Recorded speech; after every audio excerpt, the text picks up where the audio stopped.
There's probably someone you know. Maybe they sat next to you in school, or they were the one who always had the answer at your first job. They were the guaranteed success story. And then you just stopped hearing about them. Meanwhile, someone you never would have bet on is out there building things, leading teams, moving forward.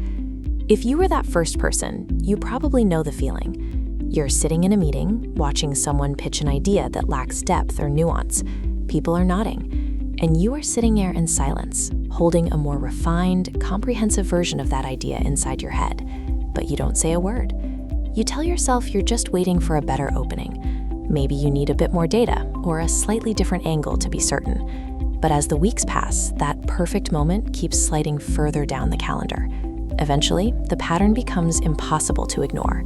This persistent hesitation doesn't look like strategic preparation anymore. It functions like a dead end, keeping you in the same spot while the world moves on without you. This behavior usually traces back to a classroom, often around age 9 or 10. You aced a test without really trying, and an adult handed it back and told you how smart you were. At the time, it felt like a reward.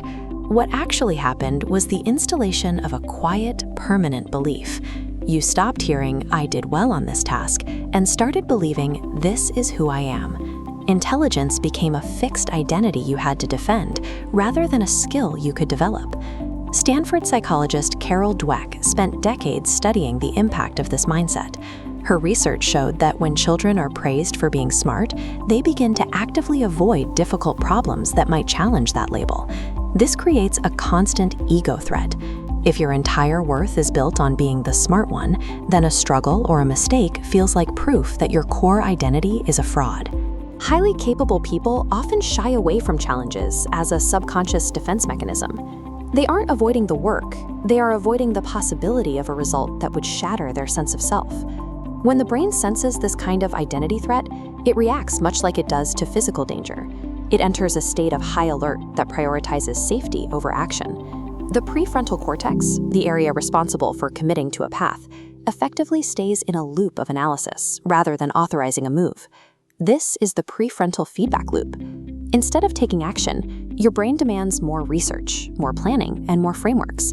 It creates a feeling of intense mental activity that never leads to an actual result. A sharp mind makes this loop even tighter.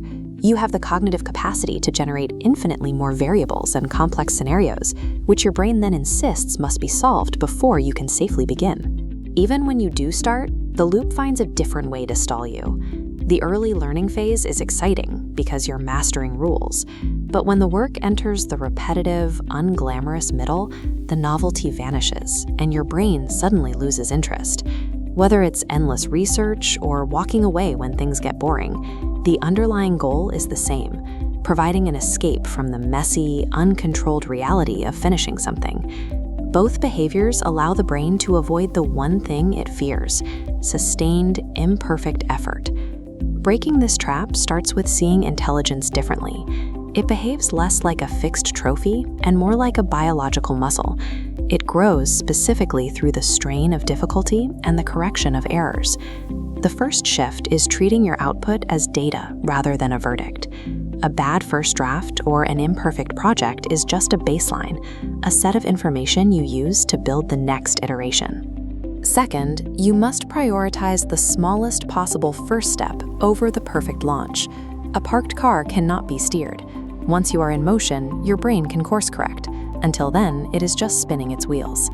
Third, you have to recognize the boredom that hits in the middle of a project for what it actually is. It marks the boundary where the novelty ends and the work of compounding begins. This is the exact point where most people quit and where real progress is actually found. Success in this context doesn't mean you stop feeling the fear of being exposed. It means you finally separated your daily effort from your fundamental self-worth. The label gifted often carries a hidden cost, creating a vast, quiet gap between your potential and what you actually achieve.